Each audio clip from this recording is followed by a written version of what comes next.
But let's go into the next matchup, which is actually going to be Ryvius versus FroStee. So let's check out Ryvius' deck and we can see what we're going to be jumping into right now. It is going to be one of my favorite decks at the moment. I think a lot of people's favorite decks, mainly because it's so powerful, is going to be the mid-range Hunter. Very, very similar to what we saw from Blitzchung last weekend. And he just dominated his opponents 2-0 over the weekend. But that was actually against Mage. But what do you think of this going up against FroStee's Paladin? Yeah, so this matchup seems to be in contention. Personally, I feel like the Paladin's in a good spot, and we heard from Blitzchung's interview last week that he, on the Hunter, wanted to dodge Paladin, but a lot of other people say that the Paladin is actually just going to get wrecked by Hunter most of the time, and I think a lot of it comes down to whether they have the true silver to answer the mid-sized threats in the early game, which gives them so much time to just cycle and then eventually get there with the timeouts. But it remains to be seen because we don't have quite enough stats, because the Holy Wrath Paladin, I think, is just rising in popularity very recently. Yeah, I think it's really picked up in the past week or so. But yeah, I don't know, it's tough. I have smart people tell me the Paladin wins, and then I have me and other smart people, like, well, me and smart people, I guess. You can separate those two things, I think people will agree with. That I think Hunter can just go too fast and also force the Paladin into kind of weird timeouts, which are still good because they stop all the damage, but aren't, funnily enough, played at the correct time to actually stop the game being lost. Let's check out FroStee's list and his build of Paladin. We are going to see a couple of Paladins today, but FroStee specifically, we did go over it in the deck spotlight, so we don't need to repeat too much. But for me, what is there anything that really sticks out here? I don't think Tom's playing a Soup Vendor, right? Yeah, I can't quite remember, but you mentioned Soup Vendor sticks out just because, you know, when a lot of people are trying to build this Holy Wrath Paladin, the first thing they do is search in the card database attack :1 and then see what pops up, and then you're like, okay, Elven Arch, well, obviously Bloodsail Corsair when Rogue was a thing, right, that was the auto include, but now that you don't need to worry so much about removing weapons, you're like, Elven Archer can get there, Acolyte of Pain draws cards, and then Soup Vendor can sometimes draw cards, and it is just cheaper to play than the Acolyte, because a lot of the problems with this Holy Wrath Paladin deck are the mana usage, because sometimes you're just floating one and you need to constantly be dropping cards so you can continue your cycle and not delay any of your draw by even a single turn, because that one turn can be the difference between you having the lethal and just dying. Right, exactly. And I think for me as well, just being able, you look at some of these cards, Prismatic Lens is one that sticks out a little bit for me, along with Shrink Rays, is that sometimes you get those hands that are clogged up a lot. Yeah. And because you can't empty your hand, you actually can't continue to draw either, because it is not a deck that you can really afford to overdraw unless you already have, say, at least one Banker, Holy Wrath, and Shivala already in hand. And that's 3 cards minimum you'll need. So if you don't even have one of those, you just can't hit an overdraw. So you have to maybe start doing very strange things to be able to just use up cards in hand. But I do feel against an aggressive matchup like Hunter, you will be spending as many cards as possible, because you do need to stop the aggression.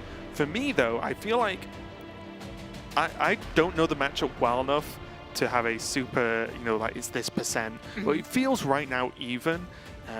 But it's going to, I think, going to come down to secondary and tertiary decks, which are the big deal. We can talk about them more when we get into games 2 and 3, because I do believe the 2 players will switch. It's not one of those games where they're going to keep it in primary. But I feel like Hunter's card options when they build, when Ryvius has built tertiary, has more impact and more sort of what's the word? I can't think of the word I'm looking for. It's got more impact than the FroStee's differences of, say, Humilities and a Hammer of Wrath, right? It's like, okay, well, I can make a couple of things attack 1, and that's it. That's all my card changes do. Whereas a lot of the Hunters have teched in high mains, extra value options. There's augmented Elix for even more value and more pressure, as well as just an additional 3-drop to start stacking on some damage. So I feel like the Hunter is more proactive. That's what I was going for in the deck building of the secondary and tertiary than the Paladin. But we'll see what we can get done as we see both players just getting ready there. And also, I don't hope for this, but it was funny. Last weekend, Ryvius was visibly either frustrated, praying, upset, because some of the games were getting very, very close, and he was actually really funny to watch, because he is a very he's emotive for sure. Yeah, very emotive player when watching him on camera, so I'm looking forward to that either way. Whereas FroStee kept telling us, or at least telling Language Hacker and I, that the more the games went better, the more stuff to the camera he was going to do. Yeah. So I was like, fantastic, okay, keep winning, it'll be great. Yeah, FroStee is somebody who is pretty critical of himself as well. Yeah. And I think he had some technical issues the other week, so that contributed to some tilting, and that's obviously very difficult to go through. And then he immediately went on Twitter after his games were streamed to say that he did this and that mistake and then he's going to clean it up. But I think he's got the right attitude moving forward. And he is one of those players with the 1-3 standing, I think, so he's got a lot to prove still. And Ryvius with a 2-2, this could be his chance to put himself in the positive end of the standings. So game number 1, and it's Ryvius on the coin. Master's Call. Keep that in nearly every matchup. Yeah, Master's Call, depending on how much of a Hearthstone historian you are and how long you've been playing or following the game, Master's Call is potentially one of the most all-round powerful cards Hunter's ever gained from an expansion, because it's given Hunter something that all our cards that used to do that got nerfed. Card draw, which is a big deal, and Master's Call continues to be so powerful and one of the highest win rate mulligan cards as well, so it's good that Ryvius kept that. He's getting the Shimmer Fly down early, which is going to be pretty nice for some levels of pressure, but you just see the power now. Speaking of card draw, Crystology, 2-mana draw 2, and it's soon going to be 1-mana draw 2, which is just absurd because Paladin doesn't, okay, before people yell Elfin Archer, Paladin does not play a 1-drop really that they actually want to play on turn 1. So I'm not sure if Ryvius actually kept the Dire Frenzy because that was the leftmost card in his mulligan. I think the screen, that could have been the other Frenzy coming back, but I don't actually hate it just because like the buffed minions, like going tall against Paladin is not necessarily bad because they don't want to shrink rate just one minion. And if that minion happens to be a hyena, just because you shrunk it doesn't mean it's not going to keep getting bigger later on. See the hilarity of the Elven Archer. Yes, it is in the deck. It is a card that's played, but you see it just taking down the Shimmerfly, and this is I think the real value of the card is how flexible it is. For sure. It can ping off qualities. It can add up along with a True Silver to help do the full 30 damage that a lot of classes can max out at. It can do a lot of stuff, and even just killing a Shimmerfly, well, all FroStee wants to do is delay until he draws his deck and finishes the game. And Ryvius has a very interesting choice there already of whether he wanted to take Unleash the Hounds or the Zul'jin. And Zul'jin is, of course, such a powerful card, but oftentimes it comes down too late against Paladin. The Unleash looked tempting because he was sitting on double Hyena, but it would not have been gotten played until turn 5 alongside a Hyena, so I don't mind the Zul'jin pick here. And FroStee pretty happy that he can just kill the Hyena on board. That's pretty premium. Yeah. I really like the Zul'jin pick, though. I would struggle to pick anything else, mainly because not only is it 5 additional heal that Hunter doesn't have access to in terms of going past 30, they can use Scale Hides, but I feel like you want to be more aggressive in this matchup. But also, it can be lethal as well certain times. You look at, an Unleash, although he did lose one, of course, but Animal Companions, Kill Commands, all of these things can end up just killing your opponent, because Paladin often doesn't actually have minions just on board, right? They don't actually have them available. So a lot of the time, Kill Commands have a good chance at actually, say, going face, or even just these Huffers that aren't taunts in the way to stop them being aimed at face. Yeah, and if there's a miracle world where you can maybe stick a Tundra Rhino into Zul'jin, all those 5/5s are going to go face too, but doubt that's going to happen. This is a bit more interesting, this pick. Yeah. Man, all of these are super slow. He's not hit an Animal Companion, which is what he really wanted to get some measure of pressure onto the board right now. But instead, he has to settle for playing another Tempo Scavenging Hyena. You can see as well the Prismatic Lens a little bit earlier did draw the Ziliax, so the Ziliax is only 4, but the other lens is 5. It's kind of an awkward point here for FroStee, though, because he could take the approach of, well, if I don't play any minions and just take 2, well, my opponent can't really buff the Hyena in terms of trading minions off because no beast will die. But the Frenzy, I think, is a huge threat. But Frenzy is a little bit scary. I was thinking if he maybe wanted to sack one Consecrate there, but we see that FroStee kind of values Consecrate highly because he did keep it in the mulligan, and alongside Pyro that can just deal with boards which would otherwise be too annoying. So he was just going to go with the Ziliax there. It ends up sticking. I do like this play, though, and the Ziliax sticking isn't the end of the world for Ryvius either, because FroStee's already at full health. It's not going to heal past 30, so it's really not a huge problem. Ryvius, though, I do like just jamming a Dire Frenzy, just get one out there. And on Timberwolf, they can start stacking and buffing each other, which gets kind of silly in a good way for the Hunter player at least. But now Frosty's just playing stuff. Timberwolf is quite a good target for the Frenzy just because if you can hold on to the Rhino in hand and then have several Timberwolves, you can burst for upwards of 20 very easily, and the Paladin does not want to time out when they're at 20 and you have no board. But yeah, FroStee correctly identifies that he can take this time to set up the wide board because he's seen both Hyenas, so going Unleash Hyena is not a possibility to punish this. Funnily enough though, FroStee is using 2 of his reasonably powerful heal cards right now, and Kangor is currently giving him 0 bonus. So he does have to just be aware that he's put a lot of heal on board, so there's a lot less heal he's going to be getting back. Ryvius is going to have to deal with this stuff, which buys time, which is kind of effectively what healing does. But once Ryvius dealt with this, there's a huge fear factor that's gone, because even just Kangor and a flash of light can be a big deal. And then when you start talking about Kangor Shivala trade, that's pretty scary too. Yeah, I think FroStee though is okay with dumping some of his healing here because one, most of these cards either draw other cards or get too expensive, and he's running into these mana problems, these hand size issues, and he is sitting on Pyro Consecrate, could draw Shrink Ray very soon, and could use the AoE, so he doesn't have to heal and basically just every turn answer the board again. So he's going to throw out 1 Consecration here. Makes sense just to get the Thalnos down to the board, and I think he's drawn all of the 1 attack minions already, so Christology's got full effect as well. That's always the right way you want to draw your deck.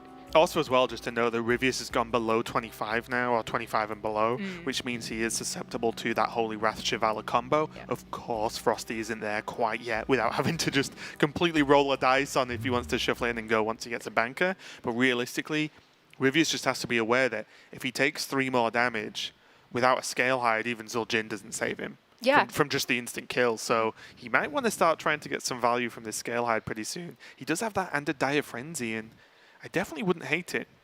I think it is worth noting that if you've seen your opponent do something like play a tempo banker or like just the shuffle Shirvala without going for the lethal, or they've played Holy Wrath because their hand really sucks Even and they need to draw Consecrate somehow. to kill 1 minion when he actually also did 3 damage to face is pretty important.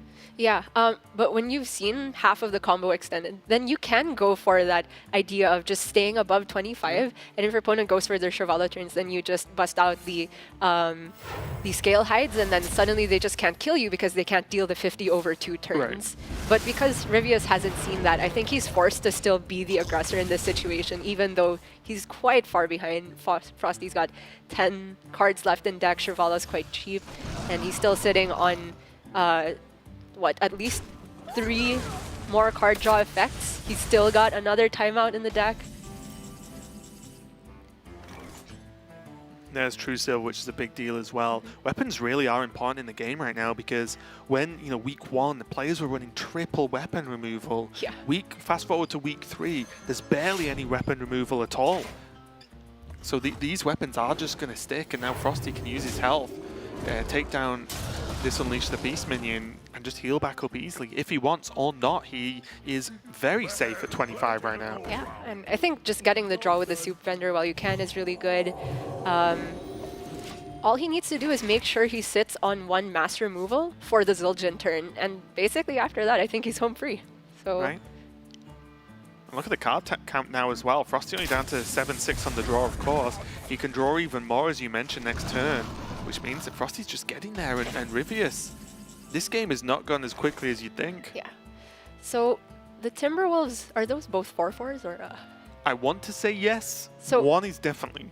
Let's say if they are, and then he can play 2 Spring Paws alongside those, and then the Tundra Rhino. That's a lot of burst, to be fair. Yes, they're both 4/4s. So it's 20? So he can play 5 minions at once. All of them have charge. And plus 2 attack apart from the wolves. 12. 20, 21? I think it's 20, yeah. 20, yeah. So, yeah, FroStee does have to stay relatively healthy. And if he's being super safe, he could account for the 3rd Timberwolf as well, in which case that's I think it's nearly 30. Yeah, so it'll be 4 for the wolf plus 2, and then plus. Yeah, that'll be more than 30, right? Or is it 30 exactly? I think it's 29, but Okay. It sounds like it should be more, but it doesn't matter. We'll cross that bridge when we come to it.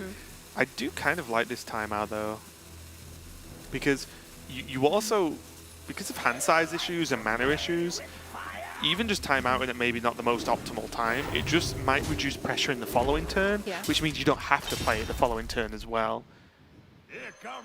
I do like Zul'jin though. Oh, is that the third? Oh, Is that a 4? That's gonna be a lot of damage. This is unfortunate timing though for Ryvius because. Okay, one of those is definitely a 4/4. Wait, can we do the math again? You can do the math. Wait.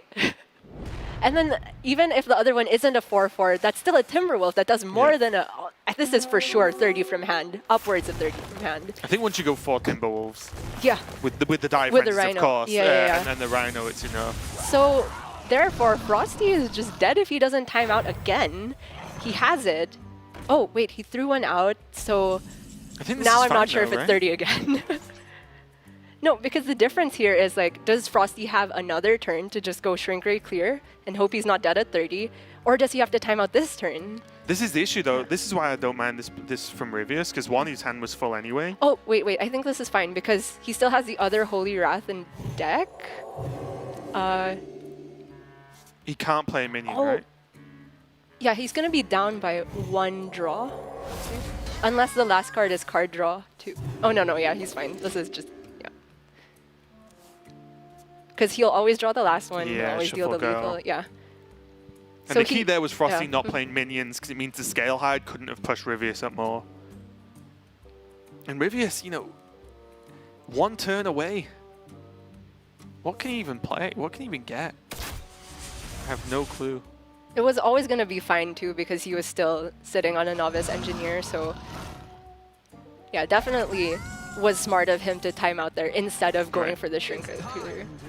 And that's the big thing for me is you don't, and this is it, right? You can't give the hunter any chances.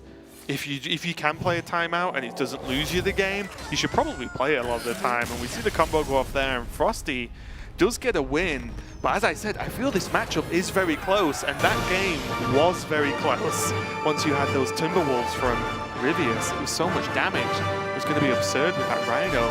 But bear in mind, I feel like both decks interacted with each other very heavily because Ryvius did nothing in the early game whatsoever. He did nothing. So maybe if that turn happened a little bit earlier, some more damage was pushed, he would have been able to get there. But bear in mind that that's exactly what FroStee's deck is built to do in terms of just heal that damage up, remove a lot of the minions. So very, very close game 1, but in games 2 and 3, the secondary and tertiary decks are going to come into play. So don't go anywhere, we'll be right back.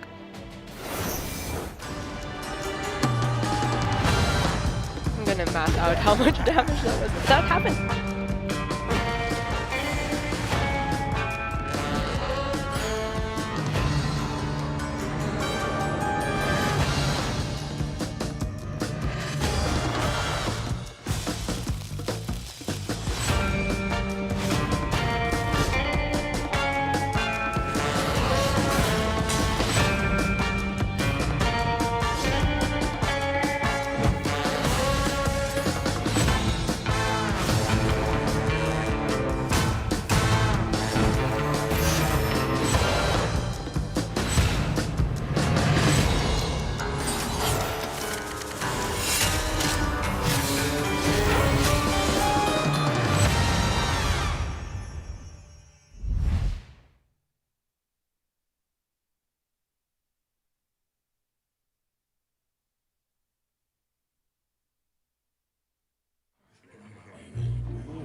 Well met, friend. Ooh. Let's get this over with.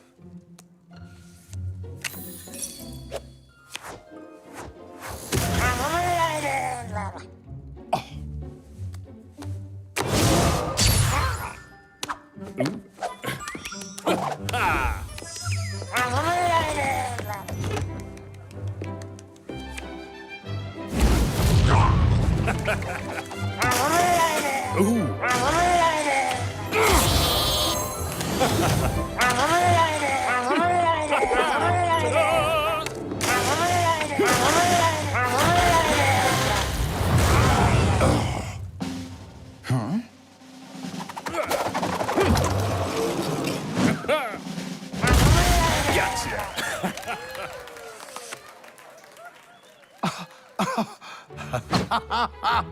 I win!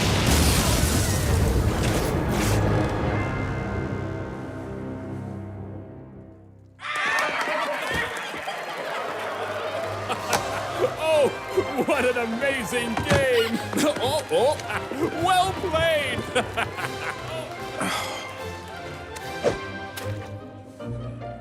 Here's to the winner.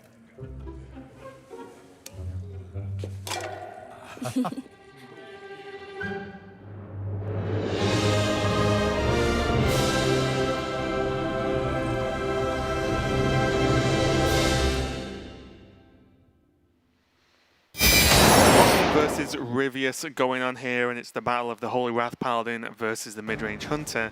And FroStee is sticking to his primary deck. If you look at his tertiary deck, he actually just added 2 Humilities and an additional Hammer of Wrath, but that is mainly for the mage matchup to take down some of those giants. But we can take a look at what Ryvius's tech choices are in his second and tertiary deck. He is going to be playing that tertiary one, so it's a removal of the Headhunter's Hatchet, which was a one-of, 1 Hyena, 1 Deadly Shot, and the double Unleash, as we saw the Paladin wasn't particularly going wide, but then having Augmented Elic, Mark Shot, Tundra Rhino number 2, and High Main number 1. So just a lot more beef overall. The Mark Shot can help sometimes in just additional damage spells or Dire Frenzies, but then the Augmented Elic just for an extra turn 3 play, and also potentially shuffling in more, say, for example, the Timberwolves buff. Yeah, this is obviously built with Warrior matchup in mind, but just having a curved play with the LX could help a lot in this matchup, because we saw last game, Ryvius struggled a lot to do anything in the early game because he didn't hit the Animal Companions, and those are the only things you actually want to be playing on 3, so just having the LX as a spider tank, I think is fine in this matchup. And last game, it did really look like the Paladin took a stomp, and maybe it was just 1 or 2 turns off from Ryvius being able to do the from hand upwards of 30 lethal. Yeah. But now I think it's going to be even closer, because Ryvius, with the more consistent minion package, won't have to be just dropping hyenas for 2/2 value and nothing more. That's the big problem, right? If you look at the last game, the Archer killed the Shimmerfly. Yeah. And then the Christology minions just beat up the hyenas, and with no Animal Companion, as you said, or actually no even Dire Frenzy on curve, means that none of the minions are actually big enough to ignore the Paladin minions, which is really what you want to do most of the time as the Hunter. So this package, as you said, does make that a little bit easier, even if the Elics are just 3 mana 3/4s, just the old spider tank meme of it's just a minion to play that is difficult outside of a true silver champion for the Paladin to actually beat. And also 1 High Main as an addition is very nice, because if you drop that down, Paladin doesn't have that clean-cut way to just kill it. They can't just equality and pyro it away, or consecrate. It needs to be almost all of those things together, which is very difficult to do. Yes. So FroStee, he kept the Novice here, which I'm not actually sure if you do, because you'd rather get it off of the Christology, but he got Christology anyway. I'm just going to trust him that it is a keep in this situation. And having seen no 1-drop from Ryvius, it can be played safely, because you're not scared of them just dropping Hyena on curve, right, and trading the 1-drop on 1 into it. So here I do like coin into Master's Call. It uses coin super early, but the big part is if you don't kill the 1/1, and then if you draw Hyena, you can Hyena Lynx the turn after. I was wondering if you ever just go Hyena Lynx now, trade in the Lynx, and then most of the time your Spring Paw sticks, and then you coin the Frenzy on the Spring Paw. There's no Hyena in hand though. Well, but you just have a 1/1 and you Frenzy. Oh, the... sure, after, right. Sorry, Spring Paw Lynx, not right, Hyena okay, Lynx. I was like, yeah. Hyena Lynx? Like, what? Yeah. I'm so confused. All these, they're just animals to me. Okay. Anyway, True Silver is really key in this matchup, and particularly against the sideboard, which runs these minions with 4 health, and the True Silver is gonna 2 for 1 every time, because Hunter can never run weapon removal, because those are only in the form of minions, and they cannot disrupt the Master's Call package. Yeah, and this is what this build that Ryvius has does is say you need exactly True Silver, because as you can see from FroStee's hand, nothing else did anything there to that Elic at all. Yeah. It did require the True Silver to be a kill, and otherwise Ryvius could have run away with some damage here, but now he's going to think of what plan B is. As it did get cleared, he does have the high main in hand and Dire Frenzy as well, so there's still plenty of pressure to come out from Ryvius in the future turns. So I'm a little bit curious about going for the trade this way, which makes it weaker to Consecrate. But I guess if he traded in the Spring Paw instead there, then just the one True Silver hit, you kind of feel bad about it. But I'm not entirely sure. He could have gone for a turn where he doesn't play the Timberwolf at all, and just goes for the Lynx. Ryvius just wants to push damage, and the problem is if he didn't do it this way, then his opponent wouldn't need to Consecrate anyway. So at least if he got Consecrated this turn, he gets nothing else. The weapon is held, of course, but Ryvius can then go again, and then again, and again. And he does have follow-up turns as well that are pretty strong. So I think Ryvius just wants to push as much damage as possible, put some pressure on. So FroStee can just go for Elven Archer and then clear off the Scale Hide here. It's really funny how good Battlecry deal 1 damage is. Oh, Just twice now we've seen Elven Archer do a very good job. And it is often not a card you would consider putting in your deck. He holds off on the True Silver, which I don't hate, because even if that's a Dire Frenzy target, I think it's less scary than something like 1-drop with the Rhino. But Ryvius is actually just going to play out the Rhino on curve here, even though it's weak to Consecrate, because he recognizes his hand is curving out. This does not look like a game where he's going for the deal 30 from hand game plan. And the problem is you can't just do that, because the second you don't go that fast, you lose, because the Paladin draws its whole deck and kills you. So although the game plan is good to just OTK someone, in a deck like Hunter, you can't just say, oh, in this matchup I OTK, because the matchups can be quite fluid sometimes. So FroStee's just going to go for the guaranteed double draw while he can with the Soup Vendor Flash of Light. Doesn't look like he needs to trade off the Thalnos this turn, but he is searching for the Shrink Ray to eventually deal with the high main, because as you mentioned last game, throwing out the Kangor like this means you're expending one of your best sources of heal immediately. Also, there's even the... Oh, okay. That's fine, I guess. I was looking at whether he was going to Wing Blast or not, but this actually just does a better job overall. Just going to leave the Kangor alive. Huh. That's a bit curious to me. I feel like the Kangor represents more of a threat to you than the Thalnos and the Soup Vendor combined. I guess... So Kangor can die next turn 100% of the time. So I guess the idea is, well, if my opponent spends mana healing this turn, they're using up healing cards to heal for 6. Sure. Like already, he's I'll say lost 2 healing out of that card with the Kangor because it only healed for 6 and not 8, which isn't a huge problem for FroStee, of course, but it means that these cards are being used up now as opposed to used up a little bit later when Ryvius can apply even more damage. Yep. Does he just make 1,000,000 high mains?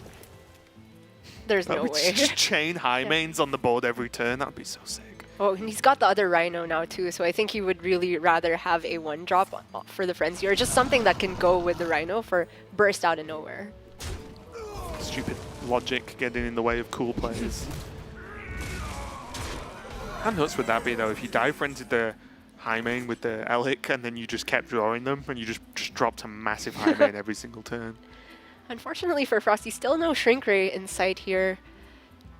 He might have to time out this turn.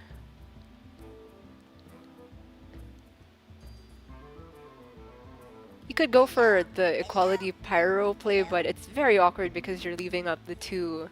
I think he can time out and just equip the weapon this turn. Because the weapon can't get removed because there's no weapon removal in the Hunter. And it's a lot of mana.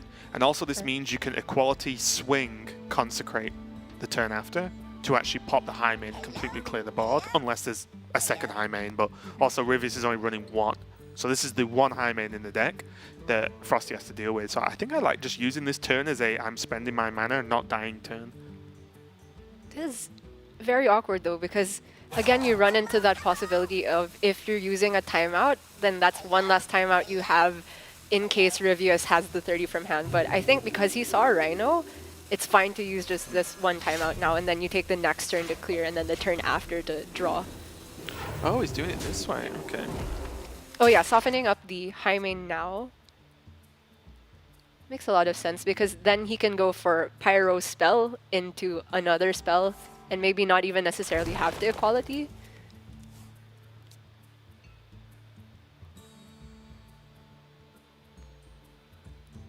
Curious as to why he didn't hero power. I guess it does virtually nothing.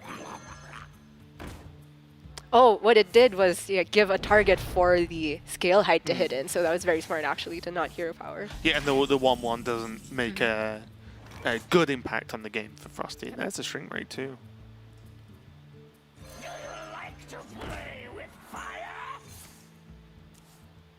So just going to follow it with equality, right? Yep. Very clean. FroStee, even though there's been scale heights shuffled into the deck and Ryvius could go above 25 at some point, he's sitting on the double combo right now. He has not had to use Baleful Banker to shuffle Shrivala earlier on. He's not had to use Holy Wrath for cycle, but he doesn't have any other card draw right now, so he may or may not use a Holy Wrath soon. That's a good one. No, Zul'jin summons a lot of stuff. Yeah, I just meant it's good after, post Dire Frenzy. It's a really good draw. Oh, yeah. I'm not saying play it this turn. I just mean in general, it's going to be pretty powerful because it means Ryvius has value for the rest of the game now, along with what Zul'jin's going to do this turn, and then there's Master's Call the turn after if he wants. It means that along with Dire Frenzy, it's going to be huge. Two try can suck a little bit though. Yeah. I mean, I'm trying to think of what his max burst from hand looks like if you go like Rhino, double buffed Scale Hide, and the Timberwolf. He might have lost his Scale Hides anyway, right? Yeah, there's one in there, but... Is there definitely one in there? I don't know if it's the 4/6 or... I think it is the 4/6 because he discarded the second 1/3 from an earlier tracking.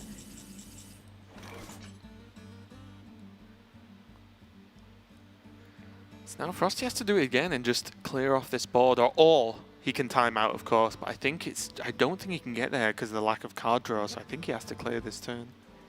You definitely would rather go for a clear into a timeout than...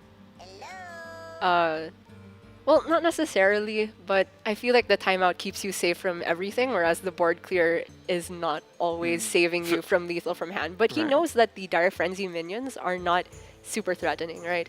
It's Scale Hides and Rhino. Yeah. That's not upwards of 30 damage like it was with the Timberwolves last game. And also, if they even exist, because he just double tracking, which basically discards 4 cards from the deck, and there weren't that many cards in the deck anyway. So there's only 4 cards left, so half of those cards were discarded post Zul'jin. Is he going to go midway in between here? You can just swing, take the damage, and then run the Zilliax. Okay. Yeah, don't mind this. He can't use a Holy Wrath because he has used the Elven Archer, I think, and then the other True Silver Charge, so he could not deal 30 in a single turn. Oh, there's a Scale Hide as well.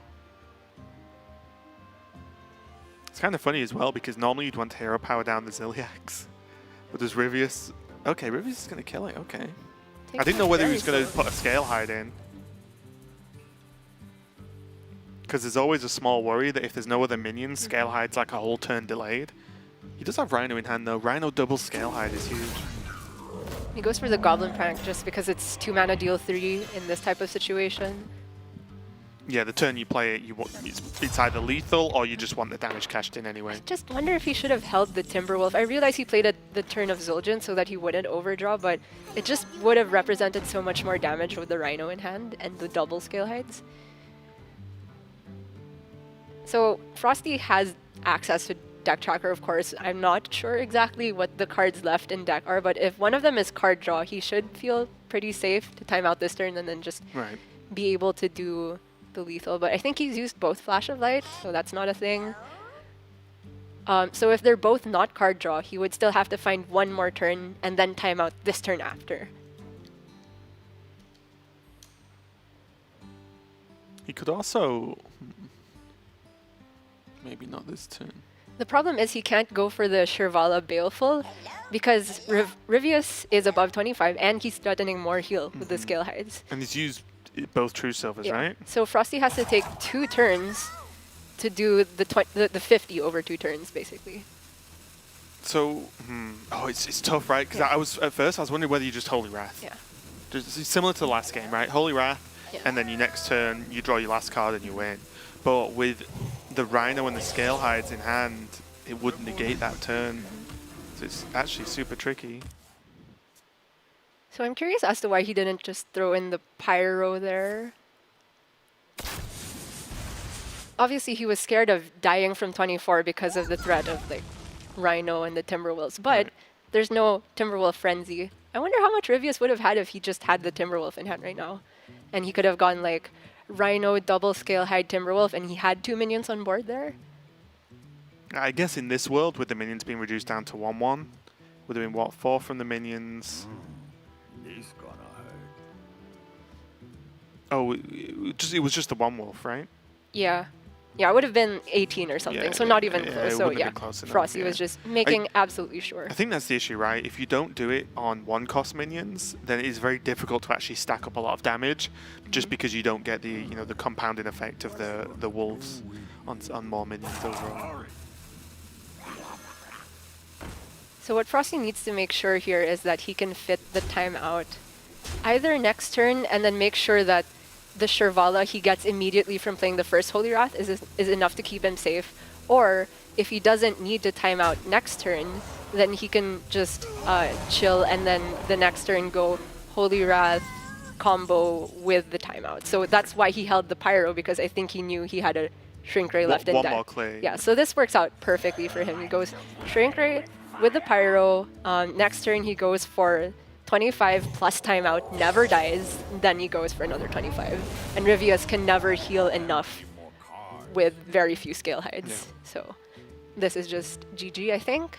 It's really tough, and it's definitely one of those matchups where having the buffed Wyverns that we can see come down now, it's just nowhere near as good in this matchup as it is in tons of the others. And Zul'jin often creates these 8/8s because it generates the Unleash the Beast into the Dive Frenzy. Christology being the last card, but it shouldn't matter, as the puzzle has been solved from FroStee. He's going to shovel the Shivala in, do the Holy Wrath, and then basically do that turn again, and he is 100% safe with this timeout as well. So it means that this is just going to be a game unless there is something mind-boggling I am missing. Yeah, there's nothing, no spells that Mark Shot or Shimmerfly can get you out of this. You can't give minions lifesteal as Hunter, so you can't even use the 8/8 to heal maybe another rush.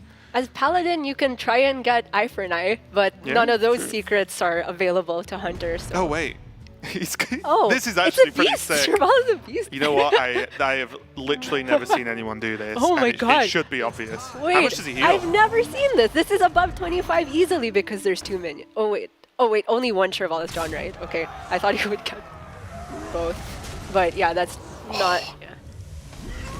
Brave effort. Oh my gosh. Wait, I didn't realize that interaction was a thing. I've never seen that. And that probably helps the matchup a lot.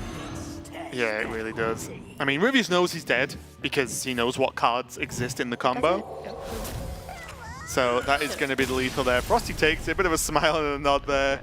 But I think for just a minute, there was a slight worry. Yeah. The Shivala draw plus X, I don't know, something else. I got extremely excited and thought that Master's Call could draw 2 Shirvalas, but obviously that never works.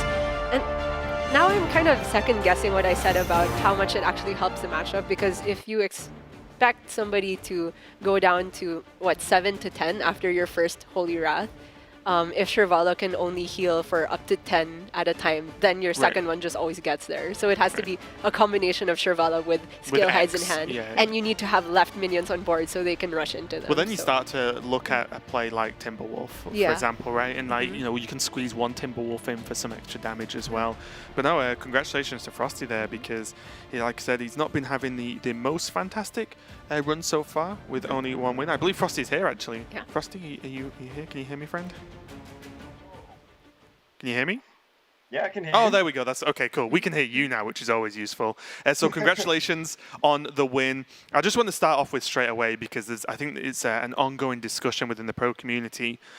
This matchup, let's just take tertiary decks and stuff out of it, but Holy Wrath Paladin versus Midrange Hunter, what do you think about the matchup overall? I think if you're a skilled player, it is slightly Holy Wrath favored. I think that a lot of players don't play Holy Wrath Paladin to the best of their ability, and because of it, they can't make the proper decisions to be able to win the game because of it.